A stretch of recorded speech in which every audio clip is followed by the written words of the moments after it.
Hey guys, welcome back to another one of my videos. Now today I'm going to be sharing with you the biggest mistake that I see web designers make when reaching out to businesses and trying to secure new meetings. Now we're going to be talking about what this is exactly and how you can go about fixing it for your business. I've got a couple solutions for you. Now before we jump on the computer, I just want to say that over 80% of you watching the content haven't subscribed yet, so if that is you, please hit the subscribe button, hit the bell notification as well, and you will be notified of future releases. There are also a lot of other videos on the channel designed to help you improve your website design game, start generating more money, and sign up new clients. Let me know down in the comments as well, guys, how you're getting on with your outreach. I know a few people are getting frustrated with not getting responses, so hopefully this video is going to help you remedy that. Now, without further ado, let's jump on the machine and get started.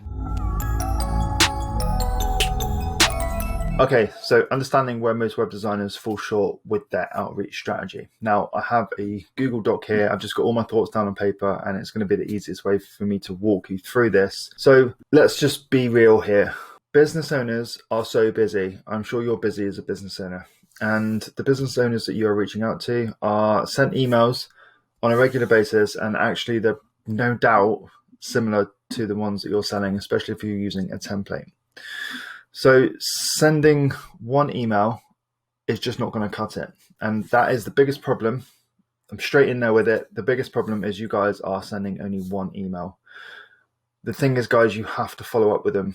But that is the key, is you have to follow up with all of the businesses that you outreach to. And there's a quote here that says, the money is in the follow-up. And it is so, so true. So let's talk about how we can fix this. You know that you're already sending out an initial message, and I just wanted to take the opportunity here to just clarify what you should essentially be sending in that first message.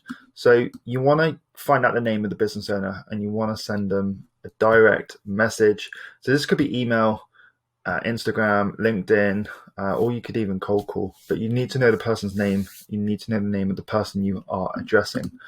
You then, after you've said, hi, John, for example, want to lead with some value. So find out something that they are maybe doing wrong on their website, and you will just want to let them, make them aware of it, and just give them a quick tip on how to fix it so they can go and fix it themselves. Be valuable. Don't just sell. Add some value. Then you want to take the opportunity to introduce yourself and let them know what it is that you do and how you help business owners like them. And then finally, you want to just finish up with a call to action, which is essentially, if you're following me, you'll know that I like to get people on a call so you can learn more about their business. So that tends to be my call to action. So 4 valuable things there to include in your first outreach message. Right, this is where the magic happens, and this is when we move on to message 2. And this is where a lot of web designers I see fall short. They send the first email and then they leave it, and then they wonder why they don't get a response. But remember, guys, business owners are busy. So you just want to send them a short message. Just say, hey, I just wanted to check in, see whether you saw my last email. You could say, look, we're only looking to work with 1 to 2 new clients this month. I'd really love the opportunity to chat to you.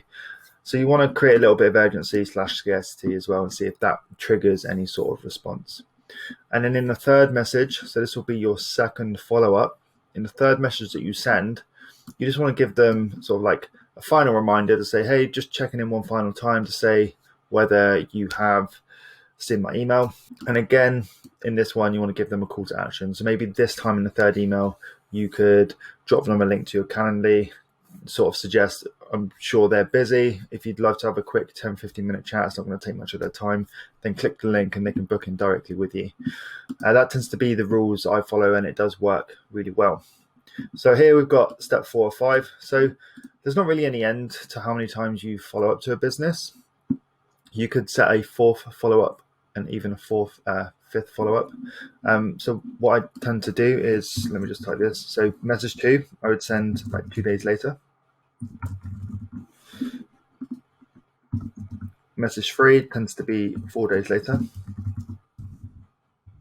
So that's 2 days later for message 1 and 4 days later for message 1. So they're 2 days apart. And, in some circumstances, you could create a 4th and 5th email that you could, for example, say step 4 could be 7 days later or 14 days later. totally up to you. I like to go with 7 days, and then let me just copy that. Step 5, I like to go with 2 weeks later, and that's like the max that I would go to. By step 5, you'd sort of just say, this is my last email. I'm not going to waste any more of your time, etc., etc. And you can just sort of assume that they're not going to respond and they're not interested. So you're probably thinking, well, that sounds great, but with sending loads of emails, how do you manage this? So guys, there are a couple ways that you can do to manage this. Let me just pull this back up. So you can use a spreadsheet, which is a very manual way of doing things. The great thing about it is it's free, especially if you're getting started. It's definitely going to be beneficial for you. Spreadsheets are ace, and it's also good for cold calling if you are doing that approach. If you're not emailing and you are cold calling, spreadsheets are great to keep track of the leads that you're sending out to. And also social media, if you're pinging messages on Facebook or Instagram, a spreadsheet could also be very good. So how would that look? I've got an example here. So this is dead basic, guys. Like I've just kept this real simple. So you could say name of the person, John Smith's drinks. So that's a business name. And you could say, well, I sent the initial message on, what's the date today? 17/06.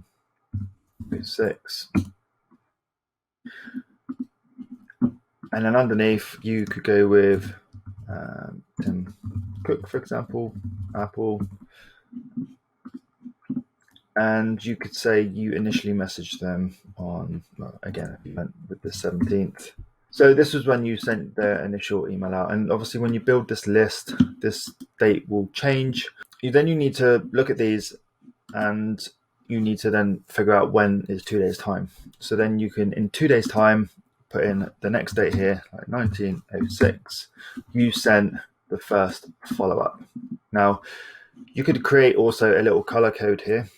So we could call it a key. And we could use colors to indicate whether people had responded, whether it was a yes, no, maybe. So let's go with, where's the color? So orange, red. So we're going to go with yes. Interested. No. Maybe. You might not need that one. It might just be that you use yes and no's.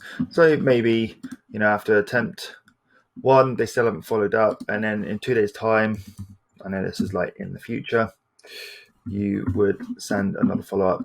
And if you're just doing 3 follow-ups and you didn't hear anything back from them, you could just label that as red. Same here, maybe with Tim Cook at Apple, you get a response here, you would just label that green, like so. And if you have multiple follow-ups here, step 4 and 5, your dates would progress. And once you continue doing this, the reason why I'm color coding this is because what you might find is that you are getting a response commonly around, follow-up 2. Maybe, all of these are, I'm going to go with green. Maybe most of your responses are coming in the second follow-up. So what you can then do is look at that email content and see whether you could bring it into the first follow-up or even the initial message, and basically test your response and see whether the greens start coming either here or here. So it's definitely valuable to list this out in a linear fashion and then just color coordinate your responses, whether yes or no. So that's kind of how I would do it when starting out and looking for a tool that is free. So let's just head back here. So that's covered the spreadsheet approach, which is free. So by all means, take advantage of it, take inspiration from it, and just start tracking all of your lead outreach via a spreadsheet, and make sure that you are tracking the follow-ups. Now, if you have a little bit of money, then I definitely recommend investing in some automated email tools, especially if you are using email as your main source of outreach. So we've got two here. We've got Gmass and Woodpecker. So Gmass I've got loaded in a tab here, and this is actually one that I use myself. The only caveat with it is you do need to use Gmail. So if you are using a business email address, you need to buy and configure G Suite, or it's now called Google Workspaces. And that will give you a Gmail account with a business domain name or a business email, professional email. So this is great because it allows you to put all of your leads into a spreadsheet. All you need to do is write one message with some custom template tags, and it's going to put all of that information into one email, and you can send it out at mass, hence the name Gmass. But what's actually great with this is you can create automated follow-up sequences. So you can write messages for your first, second, third, fourth, even fifth email follow-up. You can set them at specific days apart, and then you don't need to worry about it. You send an email once and you know that the automation is going to be taken care of.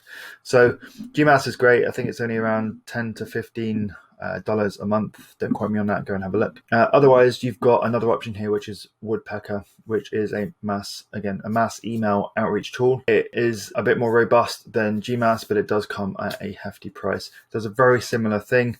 It will track all of your email sequences. You can upload a lead list. You can send one email, send a bunch of automated follow-ups, and it will give you real nice sort of in-depth analytics as to how many people are reading your emails, what's the open rate, click-through rate, all of that stuff. So again, very good option, but it is the more expensive option out of the two.